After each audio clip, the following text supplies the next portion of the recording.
Assalamualaikum warahmatullahi wabarakatuh. Di sini saya Muhammad Rifai Albedan dengan 35 akhir 139 akan menjelaskan peran dan prospek pendidikan bahasa Jepang sebagai bahasa asing di Indonesia.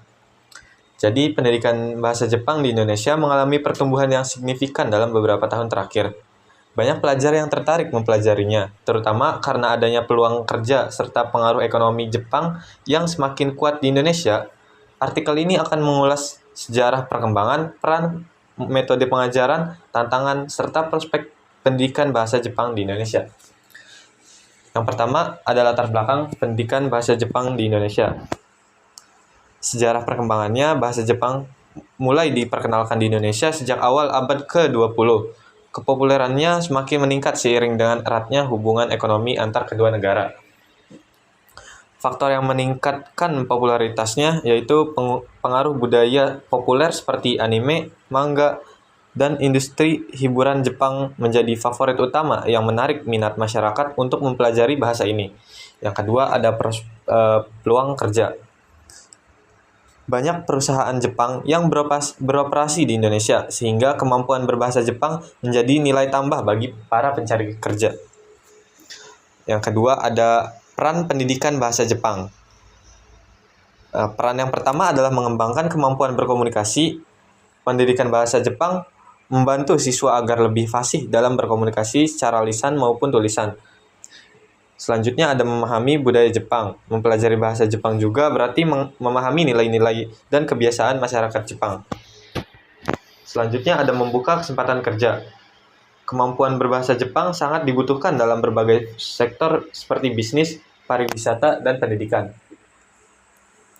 Ketiga, ada metode pengajaran bahasa Jepang, yaitu dengan metode pendekatan komunikatif. Dengan pembelajaran menitik beratkan pada interaksi aktif dalam bahasa Jepang. Selanjutnya ada pemanfaatan teknologi seperti aplikasi, video, serta platform pembelajaran daring membuat proses belajar lebih menarik dan efektif. Dan yang terakhir ada pembelajaran berbasis proyek. Siswa mengasah keterampilan mereka dengan proyek nyata seperti presentasi dan diskusi mengenai budaya Jepang. Keempat, ada tantangan dalam pendidikan bahasa Jepang.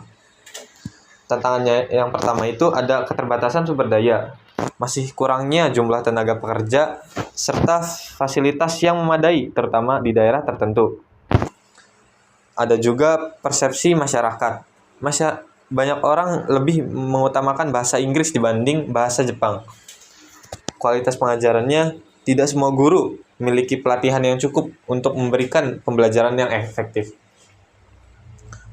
Kelima, ada prospek pendidikan bahasa Jepang di Indonesia, yaitu tingginya permintaan pasar. Banyak perusahaan Jepang yang mencari tenaga kerja dengan kemampuan berbahasa Jepang. Yang kedua, ada kerjasama internasional. Hubungan yang semakin erat antar Indonesia dan Jepang membuka lebih banyak kesempatan bagi para pelajar untuk mempelajari bahasa Jepang. Selanjutnya ada perkembangan kurikulum. Kurikulum terus disesuaikan agar lebih relevan dengan kebutuhan dunia kerja dan perkembangan zaman. Dan sini yang terakhir ada kesimpulan, pendidikan bahasa Jepang di Indonesia memiliki masa depan yang cerah, didukung oleh meningkatnya minat masyarakat dan banyaknya peluang kerja. Meski masih menghadapi kendala seperti kurangnya sumber daya dan kualitas pengajaran, inovasi dalam metode pembelajaran serta dukungan berbagai pihak dapat membantu mengatasi tantangan tersebut. Dengan perkembangan yang terus berlangsung, pendidikan bahasa Jepang di Indonesia berpotensi semakin maju di masa depan. Sekian dari saya. Wassalamualaikum warahmatullahi wabarakatuh.